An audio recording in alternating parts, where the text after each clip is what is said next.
استسقاء کے علاج میں نبی کریم صلی اللہ علیہ وآلہ وسلم کی ہدایات. استسقاء کس کو کہتے ہیں؟ یہ جو بیماری کا نام ہے نا، یہ پیٹ میں پانی پڑنے کو کہتے ہیں. ہے تو پانی، استسقاء پانی مانگنے، پانی طلب کرنے کو کہا جاتا ہے. انگلش میں اس کو اسائٹس بولتے ہیں. اسائٹس کہتے ہیں یہ جو ہماری پیریٹونیم ہے، پیٹ کی جو جھلی ہے، اس میں پانی جمع ہونا شروع ہو جاتا ہے اور پیٹ ڈھول کی طرح پھولنا شروع ہو جاتا ہے.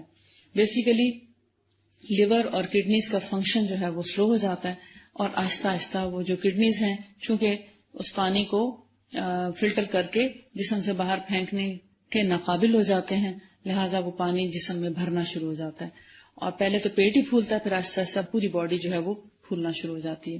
تو یہ اسائٹس جو ہے اس کی بہت سی وجوہات ہیں، مگر ہم یہاں پر جو حدیث میں پڑھتے ہیں، آپ نے ضرور حدیث پڑھی ہوگی کہ صحیحین کی حدیث ہے، صحیح مسلم اور بخاری کی. حضرت انس بن مالک سے روایت ہے کہ ارینا اور اکل کے لوگوں کا ایک گروہ نبی کریم صلی اللہ علیہ وآلہ وسلم کی خدمت میں حاضر ہوا. ان لوگوں نے مدینہ کی اقامت ناپسند کی، یعنی وہاں رہنا ناپسند کیا، اور اس ناپسندیدگی کی شکایت نبی کریم صلی اللہ علیہ وآلہ وسلم سے کی. آپ نے فرمایا کہ اگر تم زکوٰۃ میں آئے ہوئے اونٹنیوں کا دودھ اور ان کا پیشاب استعمال کرتے تو تمہیں اسائٹس میں فائدہ ہوتا. انہوں نے ایسا ہی کیا. کیا کیا؟ یعنی دودھ اور پیشاب کو ملا کر پیا. کہ اگر کسی مریض کو اسائٹس ہو جائے، پیٹ میں پانی پڑنا شروع ہو جائے، آپ کے اس کلاس کے اندر بھی یقیناً کچھ نہ کچھ لوگ ایسے ضرور ہوں گے جن کی فیملی میں کوئی نہ کوئی ایسا پرابلم ہوگا، جو ڈائلسس پہ ہوں گے لوگ اور جن کے اسائٹس ہو چکی ہوگی، تو ان کو آپ یہ علاج بتا سکتے ہیں. میں نے جتنے مریضوں کو بتایا ان کو اللہ نے بہت شفا دی اور بہت سے لوگ بالکل ٹھیک ہو گئے، اور جن لوگوں نے اس کے اندر پیشاب ملانا پسند نہیں کیا تو ان کو پوری شفا نہ ہو سکی اور اس کے نتیجے میں ان کی پھر ڈیتھ بھی ہو گئی. لیکن جب ہم ایسی کوئی حدیث پڑھتے ہیں اور اس کے بارے میں اگر دل میں کراہت محسوس کرتے ہیں تو ہمیں اپنی اصلاح کرنی چاہیے اور اپنے ایمان کو تازہ کرنا چاہیے کہ ہمیں وہ رب اور اس کا رسول یہ حکم دے رہا ہے ہمارے فائدے کے لیے.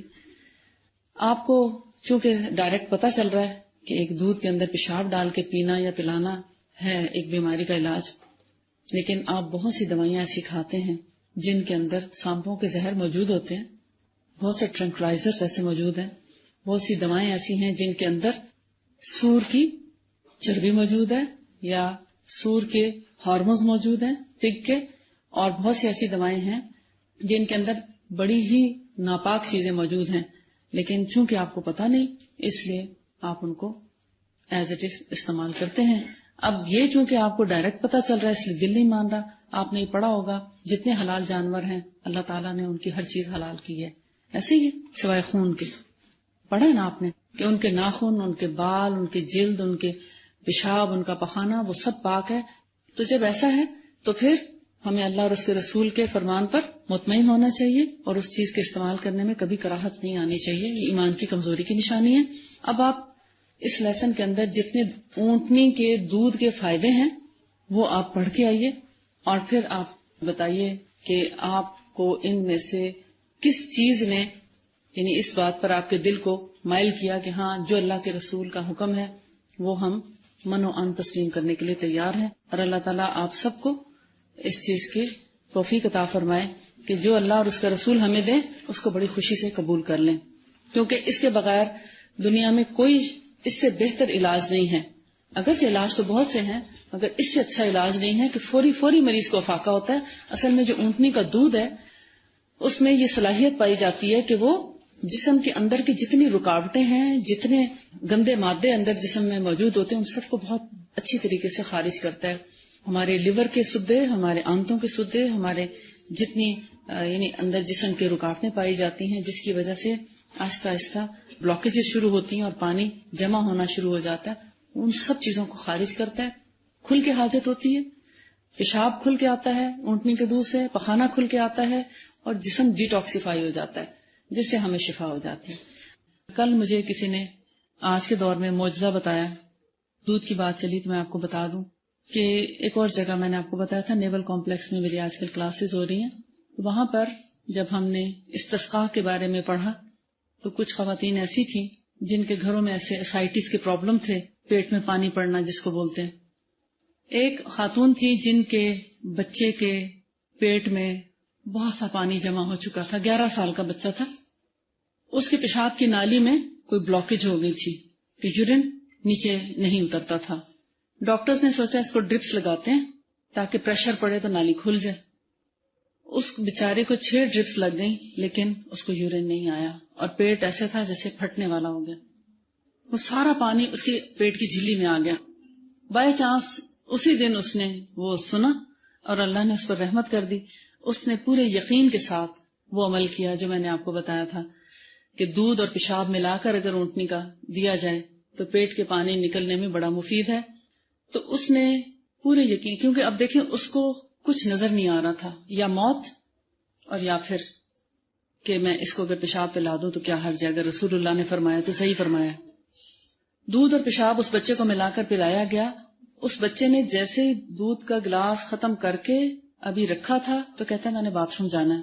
باتھ روم گیا اور اس نے کھل کے پیشاب بھی کیا اور کھل کے اس کو پخانا آیا اور پیٹ تقریباً آدھا ہو گیا ایک دفعہ پینے سے. معجزہ ہے یہ. دوسرے دن اس کا ایمان اور بڑھا، اس نے پھر اس کو اسی طرح دودھ اور پیشاب مکس کر کے اونٹنی کا پلایا. اسی طرح ہوا اور اس نے پھر کھل کے حاجت کی. تیسرے دن اس نے پھر پلا دیا اور اس کا پیٹ بالکل صاف لگ چکا تھا 3 دن میں. آپ حیران ہوں گے کہ 3 دن میں اس کا پیٹ بالکل صاف لگ گیا.